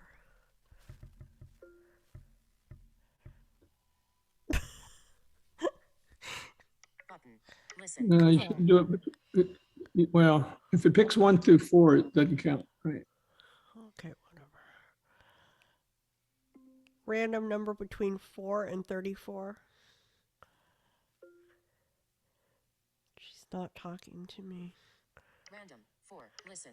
But random 4. 34 equals 30. Button. 30. All right. Who's number 30? 30.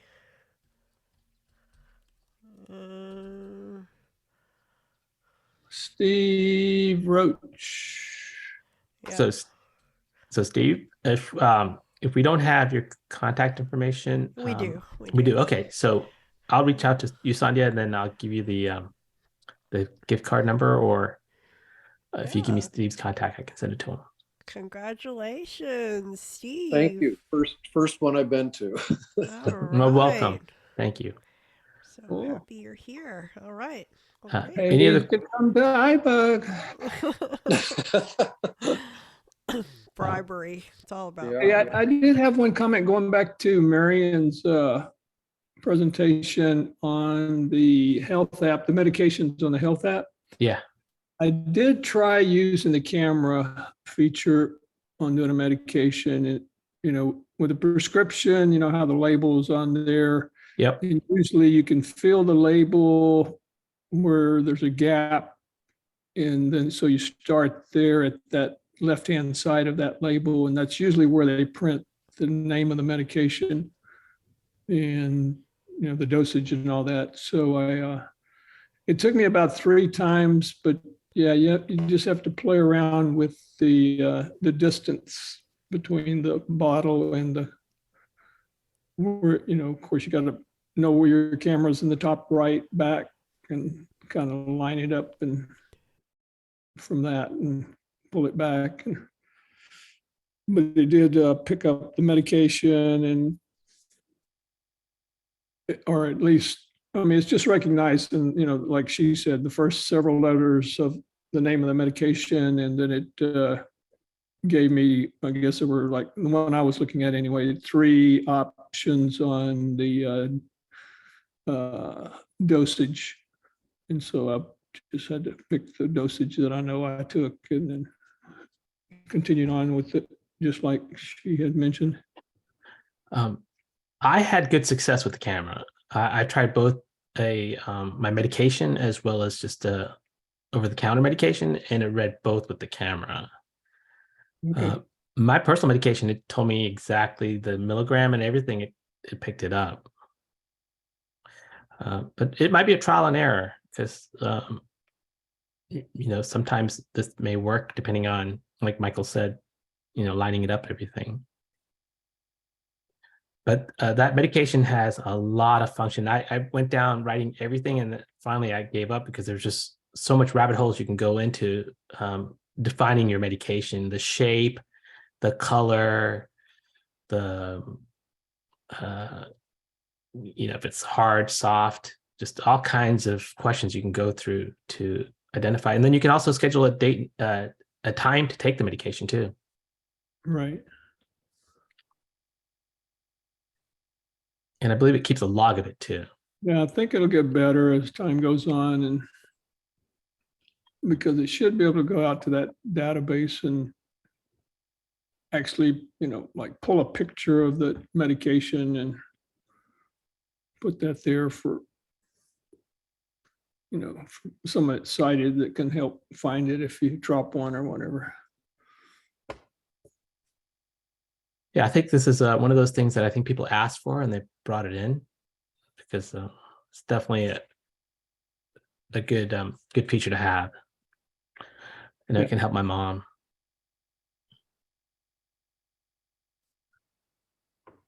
Any other questions? This is Sonia. I'm Yes, Sonia. wondering if this feature can be, work in conjunction. I mean, we've done some of the health portal apps like Follow My Health and Oh my goodness, there was another one. Blanking on it. But anyway, so maybe it can fit in with that, like uh, as far as exporting the information to the health professional. Yeah, I think it's the first step of something great down the pipe. One thing I'm appreciative is, it looks like Apple is listening to us. One thing, I will tell you guys is, if there's things that you want it to happen, reach out to them. And the more people that they hear these requests from, more likely they're going to do things. So don't assume somebody else is going to do it. You take the initiative to also to call in, let them know. Yeah. Well, hopefully this has convinced some of the people that at the beginning said they had not upgraded to 16 yet to go ahead and get on to 16. Yeah. My only caution would be if you rely on Siri or dictation, at least what I've been hearing from Apple accessibility is that's where they're getting most of their complaints from. So that would be my only caution. Yeah, dictation's still kind of hit and miss at times. This is Sandhya. Yes, Sandhya. Just to say, I did update during the call, so I'm all set to go at 16.1.2. So there you go. Yeah, and it probably sometime, I'm going to guess, probably in the next week or 2 weeks, we'll get 16.2 since it's RC out. So we'll get some more new features. All right. It's a never-ending story of iPhone. Sharon? Yeah, go ahead, Sharon. So are we saying really that Siri and dictation are having problems in 16?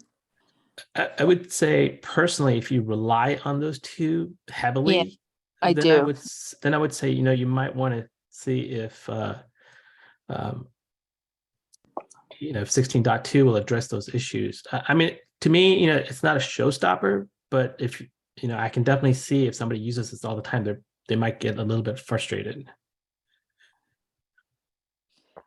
Yeah. Is with the dictation, are you just hearing it's not as accurate? It's less accurate? Yeah, I'm not hearing. My personal experience has been the accuracy is very, it's very mediocre now. Like it used to be much better. And I don't know if it's because they decided to move some of the dictation locally versus going to the server level. I'm not quite sure, but just other issues. Sometimes it's repeating itself. I don't know why it repeats what I say. It's just odd behavior. Yeah. Okay, thank you. Yeah, I do rely on it, so I think I may wait. Mm-hmm. But definitely, if there's security updates, definitely do those security updates. And that's 15.7 or something, Correct. right? Yeah. Yeah, I'm behind on that. I'm the one, so I need to do that one. I will do. And you can do it just to update to that 15.7 without going all the way to the 16, right? Yeah. So when you go to the software update, you'll have two choices. On the top layer or the top section will be the 15 options, and if you go all the way to the bottom, it'll be the upgrade to the 16 option. Okay, great. Thank you. Mm-hmm. This is Kim again. Yeah, Kim. Hi. I have some usable site, and I'm just curious as to the Siri issue. I noted that it gives you a longer pause, and for instance, you used to, if you would pause, it would stop. Now it does not stop. They've said that, you can stop and then you can make corrections and things of that nature. And I'm just wondering if that's causing the voiceover users, as you said, that rely heavily on a dictation, if that's causing the issue, because now you can also dictate the emojis as well. But I noticed that having usable sight and my other buddies who don't have usable sight are having trouble because of the way they now have the whole dictation set up. It's not just shutting off. So it'll be like a pause. And I don't know if it talks to you guys, when you use voiceover to let you know that it's doing that. But I'm able to make corrections without me having to start and stop the dictation session. So I'm just wondering if that's what's causing a lot of the issues with the voiceover users. Yeah, I personally don't know that answer. I was just curious, you know what I mean? That's good. I'm not a voiceover person, but I do know there's certain things that would be interfering with, when you guys are using it, you know what I mean? Mm-hmm. Yeah.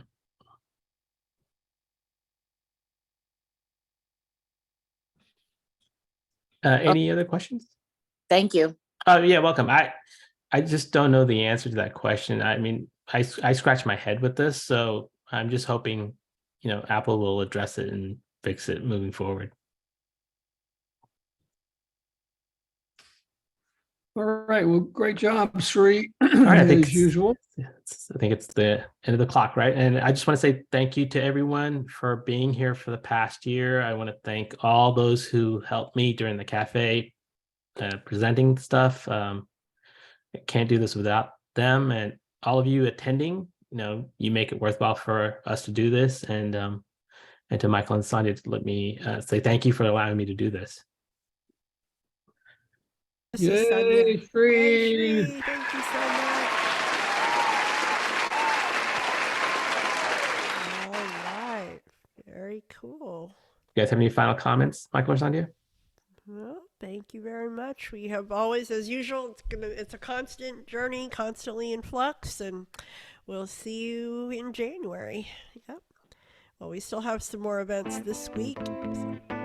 All right. Good night, y'all. We're going to see y'all later. Happy holidays. Thank you. All right. Thank you. Hey, Sonia. Do you want me to just email